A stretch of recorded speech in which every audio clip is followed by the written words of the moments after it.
From chapter 94, I had a question regarding God consciousness. Are humans the only beings on this planet capable of heart or God consciousness? No. No. In fact, it has little to do with humans, but it has a lot to do with humans because humans are beings. And whether a person enters or realizes God consciousness per se, depending on what tradition you're talking about or talking from, or concerning, God consciousness shows up as some sense of divinity. That's love, peace, joy, and well-being, wholesomeness. All the animals can feel good, say. And perhaps when they're in their most natural habitat, they feel the divinity. See? They feel this bliss of just being. We don't know for sure. We haven't asked them to speak of, but they certainly seem to be in the as it is of the universe when they're not defending themselves or protecting themselves. So yeah, this is something which is a part of the essence of creation and the spirit of light. See, this realization of okayness, see, which we have to say in terms of human understanding, is peace and happiness. See, these are words we add, but it's just really being completely open and okay and vulnerable to life. And all the animals are already that, under certain conditions. Okay, comment. From chapter 95, you write that religion is the extension of the mystical tendency and need of progressing, digressing, or regressing spirits. Would the human race as a whole be better off without religion? Well, religion is necessary. Religion is where your heart is. So if your heart is in the abstract or it's in the spiritual, so be it. A lot of people have their hearts in various places. It means what you believe in, or what you believe is true. Religion is one form of that. Some people believe that philosophy is true. Others believe that science is where their heart is. So wherever your heart be, we can say, well, that's what religion is, where you place your heart, what you believe in, what you know to be true for you, or the highest thing and purpose or occupation for yourself. That could be music. So your religion then, from this viewpoint, is religious, right? Music is religion. Religion is your music. It's your highest and most complete expression. See? And you find your God in religion. You find your God in music. You find your God in science. You find your God in whatever it is you're doing, whatever it is you have to do. You're non-God. See, you find your God in atheism, see? And no God. It doesn't matter, but everybody has their heart somewhere. And that's what we're talking about. Where, to what degree does a person have their heart invested in? And that's where their religion is. Right? That's where their highest ideal is. Otherwise, would they be doing it at all? They had no highest ideal, whether it's in, martial arts or dance. It's all the same. Be 100%. Where you can be 100%, that's where your God is. Chapter 96 is titled, "To really know is not to know anything." Does the process of really knowing involve letting go of one's attachment or desire of wanting to know? Well, we can say we don't always really know. See, we have an approximate, we can know. We may not be sure about really knowing, because really knowing might be beyond knowing. See? Because there is something that is beyond knowing, that is the real knowing. And that means knowing beyond thinking, knowing beyond feeling. That means there's some kind of inner, let's say, or beyond intuiting even, beyond any process of perception, there's a knowing. We have to know beyond knowing we are, and that has to do with is. Can you be? Is? Are you is? Can you know is? See, the sacred knowing of is, beyond knowing with your head, beyond knowing with your stomach and your guts. See, beyond knowing, you have is, which is ultimate reality and knowing, beyond knowing. Can certain behaviors activities or thought patterns influence someone's perception or state of consciousness, for better or worse? It's happening all the time. If we talk about the television set and media and what's going on in the world, it's affecting everybody. Say for better and for worse. So it's for both. It's for everything. We're being continually influenced by information, by data, by news, say, by publicity, by the media, by our friends, our relatives, our pets, say, our families, our relations. All of this is inputting us and overwhelming us. And it's a wonder we can get anything done in the light and fact of all of the influx that we have to tolerate and then process and make sense of.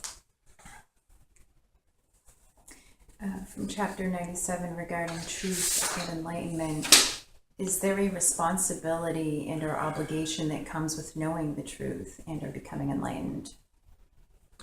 Well, there is a responsibility. If you know anything of enlightenment and truth, I think the natural response or impulse is to want to share it and make it obvious to other peeps. Enlightenment is not just information. It's called enlightenment, but it's not just knowledge. It's called enlightenment because it has to do with the recognition that you can be happy here, beyond suffering.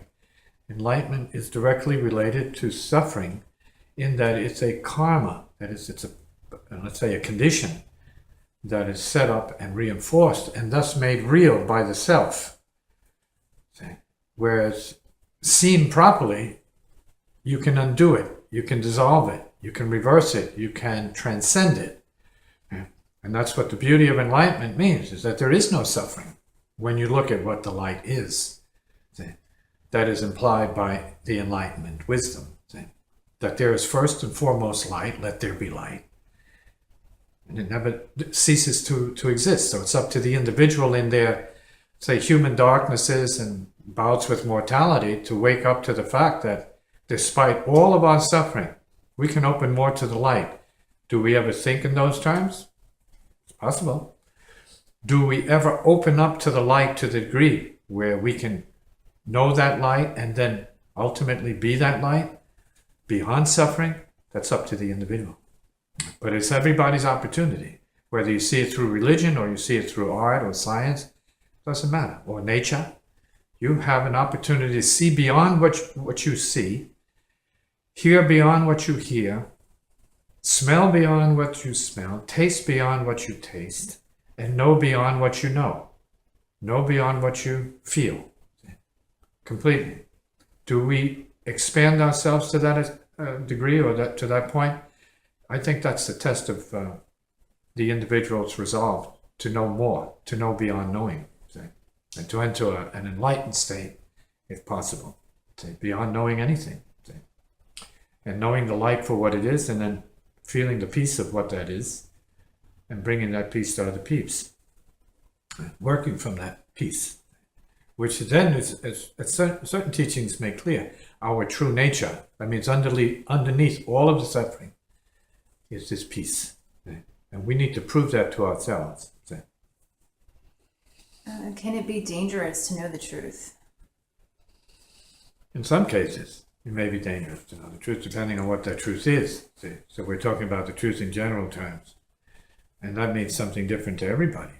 So we're talking about, well, you need to know the truth about your wife. Do you need to know the truth about your husband as a saint or as a sinner or something like that? Then, of course, that's relative. You may not want to know that. Some people are wanting to know the truth that defies all relative truths. They want to know the absolute truth of beingness, so that they know their God, they know the supremeness, the supreme beingness of reality. They want to know that because they're born with the urge and the impulse, born of it, but they want to be born of it to know what it is, to live it. So then it becomes a matter of, can I live this?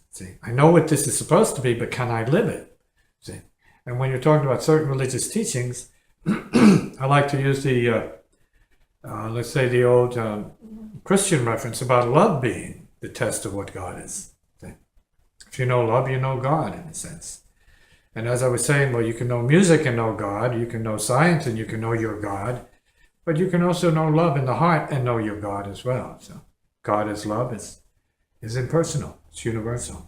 If you get to that heart point, you might feel the same way about everybody. Then you're in trouble. That could be dangerous because you can offer that love to somebody who doesn't want it. And an unkindness unwanted, or a kindness unwanted, is an unkindness. My last question is from chapter 98. Is it enough to know right from wrong and to live one's life according to what's right? It may or may not be enough to know what's right and wrong. You got to live your life anyway. You got to live your life to whatever degree you know it to be right for you. And then only your experience will test you and make it, either clear that what you're doing is right or wrong for you. So if you feel loving somebody is right for you and you put your whole investment of life energy into them, and then it turns into being sour grapes where you're like really not loving the person because you don't even know the person you're loving, then they come back to harm you, and then you have been more or less self-deceived. You have deceived yourself. That means you weren't looking. You didn't know for sure what it was you were dealing with. You don't know the quantity of the person you're dealing with. So sometimes it takes a lot of trial and error before we can really know what's really right for us or what's really wrong for us. And I think that's an experiment we're all involved in right now. See? So some people feel that no relationship's so right for them, and that's right for them, right? Because they don't feel that they can trust anybody. All they then trust is what they're here to do, and they're okay with that. So then they can predict that they're going to get from point A to point Z with a certain amount of damage or no damage. See? And for their life mission, that's perfect. For others that are in the unpredictable roller coaster of relations, good luck.